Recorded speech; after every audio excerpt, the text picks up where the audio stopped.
बघो, परमेश्वरानं आपल्याला दोन मोक्ष सांगितले, एक देवतेचा मोक्ष आणि एक परमेश्वराचा मोक्ष. तर देवतेचा मोक्षाला आपण कर्मराठीचा मोक्ष म्हणू आणि परमेश्वराच्या मोक्षाला आपण दैवराठीचा मोक्ष म्हणू. तर कर्मराठीचा मोक्ष कोणता आहे?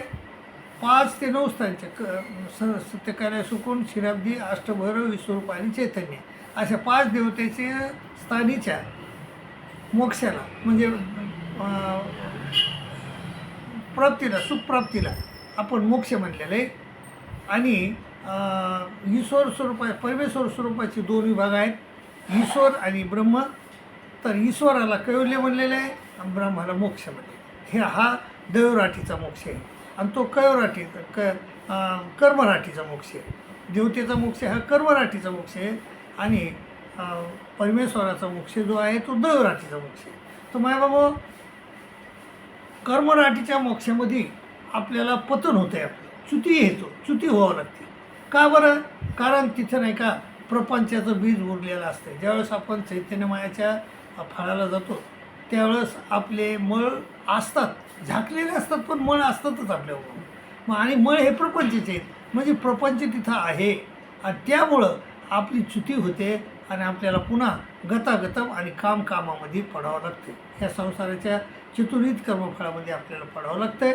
परंतु तेच जर परमेश्वराचा मोक्ष झाला तर तिथं आपल्याला म्हणजे शुद्ध होऊन जावं लागतं आहे. साध्याच्या प्राप्ती साधन निवडते, सगळंच इथं ठेवून जावं लागतं आहे.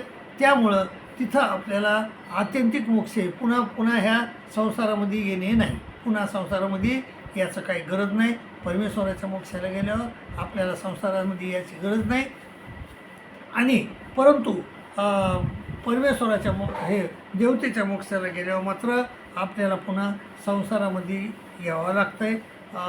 आणि मग हे आणि मग देवतेच्या मोक्षामध्ये अडथळा कोणचा आहे? प्रपंच अडथळा आहे. आणि आपल्या दैवराठीच्या मोक्षामध्ये कोणते अडथळे आहेत?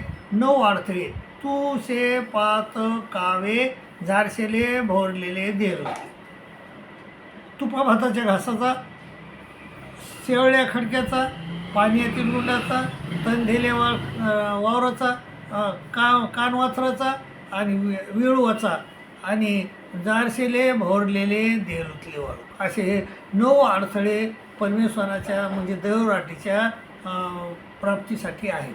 आणि कर्मराठीच्या प्राप्तीसाठी आपल्याला एक अडथळा आहे, तो म्हणजे प्रपंच.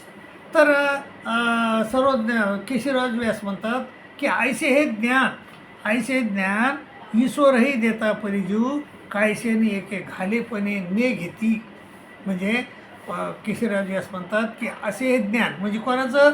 कर्मराठीच्या मोक्षाचं, दैवराठीच्या मोक्षाचं ज्ञान परमेश्वर आपल्याला देतात. परंतु आपल्याला घालेपण आलेलं आहे, अयोग्यता आलेली आहे आपल्यात. तर ती अयोग्यता आल्यामुळं आपण ते ज्ञान घेत नाही. तर ती अयोग्यता कोणची आहे? तर सर्वज्ञ श्री चक्रधर स्वामी महाराज म्हणतात तुपा भाताच्या घासाची. म्हणजे हा दृष्टांत देऊन आपल्याला सांगतात की तुपा भाताच्या घासाचा दृष्टांतानुसार आपल्यामध्ये अयोग्यता आलेली आहे. ते म्हणतात की कोणी एक माता असे, कोणची एक माता असते, ते हाती तुपा भाताची वाटी घेऊन लेकरू अशी घास सुवे, म्हणजे तो भात करून लेकराला खाऊ घालते. ते तोंड ऐसे पळवी ते तोंड ते काही खात नाही, कारण बाहेरून खाऊन आले. तर ते तोंड ऐसे मिळे मग ते म्हणे, मग ती आई म्हणते जाऊ दे, आले असेल आलिया पोट भरून म्हणून खाली वाटी ठेवी. तैसे म्हणून ती खाऊ घालत नाही पुन्हा. तैसे परमेश्वर विद्या मार्गाचे नावे आले पाले असती. म्हणजे ज्या 81 कोटी 6,10,00,000 देवता आहेत आणि त्याच्या तेवढ्याच विद्या येतात ते आले पाले आहेत. तर त्या विद्या मार्गाचे नावे आले पाले असती. तेथं ब्रह्मविद्या केली आणि ती जर विद्या झाल्या त्यातली एक बी विद्या झाली तर विद्या झाल्यावर काय होत असतं की मळ आणि पिंडासला प्रकाशतात आणि पिंडासला प्रकाशल्यामुळे तो जीव त्या पिंडासला आपला देव मानतो आणि आयुष्यभर तिची सेवा करतो. आणि सेवा केल्यानंतर त्याला मृत्यू येतो आणि मग त्याला त्या ब्रह्मांडस्थित देवतेची प्राप्ती होत असते. कोणी बी ज्या देवतेची तुम्ही विद्या झाली त्या देवतेची ब्रह्मांडस्थितीची प्राप्ती होत असते. आणि हा म्हणजे ब्रह्मविद्येला पारखा होतो. एकदा जर विद्या झाली की त्याचं आयुष्य याच्यामध्ये विद्यामध्ये जातं, विद्याचा लेप सुरू होतो आणि मग त्याला तो ब्रह्मविद्या घ्यायला लायक राहत नाही आणि लायक राहत नाही. म्हणून ह्या अनाधिकार, हा जो अनाधिकार आहे आपल्याला आला पाहिजे. आपण अनंत सृष्टीत फिरलो आणि अनंत सृष्टीत फिरलो म्हणजे आपण आपल्याकडून भूतभजन घडले गेलं आणि मग त्या भूतभजनामध्ये आपण एखाद्या ज्ञानविग्रहाला किंवा विद्यावंताला किंवा आवर्दृश्य अवताराला आपण जर आपल्याकडून जर भजन घडलं तर आपल्याला आपल्या अनादेहावर त्याचा लेप लागत असतो विद्येचा आणि तो लेप जेव्हा परोढीला येईल त्यावेळेस आपल्याला त्या देवतेची विद्या होते आणि मग विद्या झाल्यानंतर मळ आणि पिंडाचा प्रकाशतात आणि पिंडाचा प्रकाशल्यामुळं आपल्याला त्या पिंडस्थेला आपण देव मानतो आणि आयुष्यभर त्याची उपासना करतो आणि शेवटी मृत्यूनंतर आपल्याला त्या देवतेच्या ब्रह्मांडस्थेची प्राप्ती होते.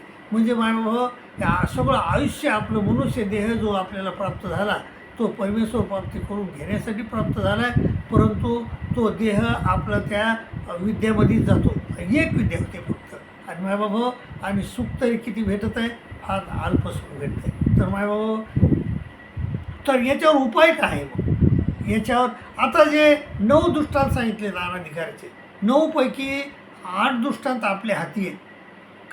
कानवाथराचा आहे, आपण कानवाथर होणार नाहीत कोणाला. शेवाळ्या खडक्याचा म्हणजे आपण रागीटपणा आपण सोडून देऊ शकतो. कानवाथर होणं आपण सोडून देऊ शकतो. तनधेलेवार म्हणजे राजस्ववृत्ती आपण सोडून देऊ शकतो. तू तनधेलेवार ते आपण सोडून देऊ शकतो राजसपणा आणि भक्तिजड सोडून देऊ शकतो, कर्मजड आपण सोडून देऊ शकतो. पण हे आपल्याला हे मात्र सगळ्यात अवघड आणि क्लिष्ट जो अनाधिकार असेल तर तो आहे तुपा भाताच्या घासाचा. ती एकदा विद्या आपण लेप जोडला की ती विद्या आपल्याला होणार म्हणजे होणार. ज्यावेळेस आपल्याला लेप परोढीला येईल त्यावेळेस आपण विद्या होणार म्हणजे होणार. आपण दीक्षित असलो तरी होणार, आपण साधारण दीक्षा घेतली असली तरीही आपल्याला ती विद्या होणार.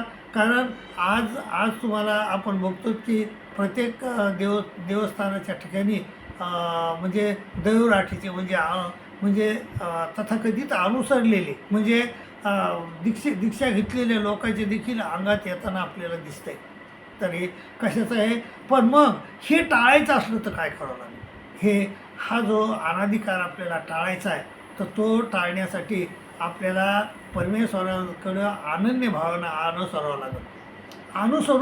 अनुसरण म्हणजे काय? इथं आधीन होईजे आणि इथून मनीतले ते की जे अनुसरला जो पुरुष आहे त्याच्या ठिकाणी आचाराची निपुणता आणि विचाराची संपूर्णता पाहिजे.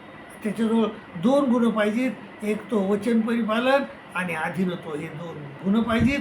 आणि हे 2 गुण नसले तर त्याचं अनुसरण लेखी लागत नाही आणि ज्याचं अनुसरण लेखी लागलं नाही त्याला हे विद्या होणार म्हणजे होणारच.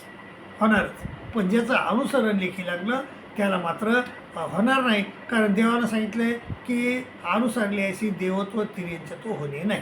तर बाबा तर आपल्याला ह्या अनाधिकारातून बचून जाण्याचा एकच उपाय आहे, तो म्हणजे परमेश्वराला अनुसरणं, परमेश्वराचे मनीतले करणं. तर देशाच्या शेवटी जाणं, झाडाच्या तळवटी बसणं आणि तिथं जाऊन भिक्षा भोजनाव्यतिरिक्त विधी पाळणं, निषेध टाळणं, दोष चुकीनं हे सगळं केलं तरच आपल्याला आपलं अनुसरण लेखी लागतं आहे. आणि अनुसरण लेखी लागलं की आपल्याला देवानं सांगितलं की अनुसरली अशी देवत्व तिर्यंच तो होणे नाही. म्हणजे मग तुम्हाला ती विद्या तिथं होऊ शकत नाही. बाकी आपण जर साधारण दीक्षा जरी घेतली तरीही आपल्याला ह्या विद्या होऊ शकतात आणि आपण त्या अनाधिकारामध्ये सापडू शकतो. बाबा त्या अनाधिकारातून तुम्हाला बचून राहायचं असेल तर तुम्ही देवाला अनुसरा आणि देवाला मनीतले ते करा, तरच आपलं भाग्य हे आपलं फल होईल. नाही तर आपलं जीवन त्या विद्येतच जाईल. बाबा तर त्या अनाधिकारातून बाहेर पडा अशी मी तुम्हाला नम्र विनंती करेन आणि तुमची रजा घेईन. दंडोत प्रणाम, दंडोत प्रणाम, दंडोत.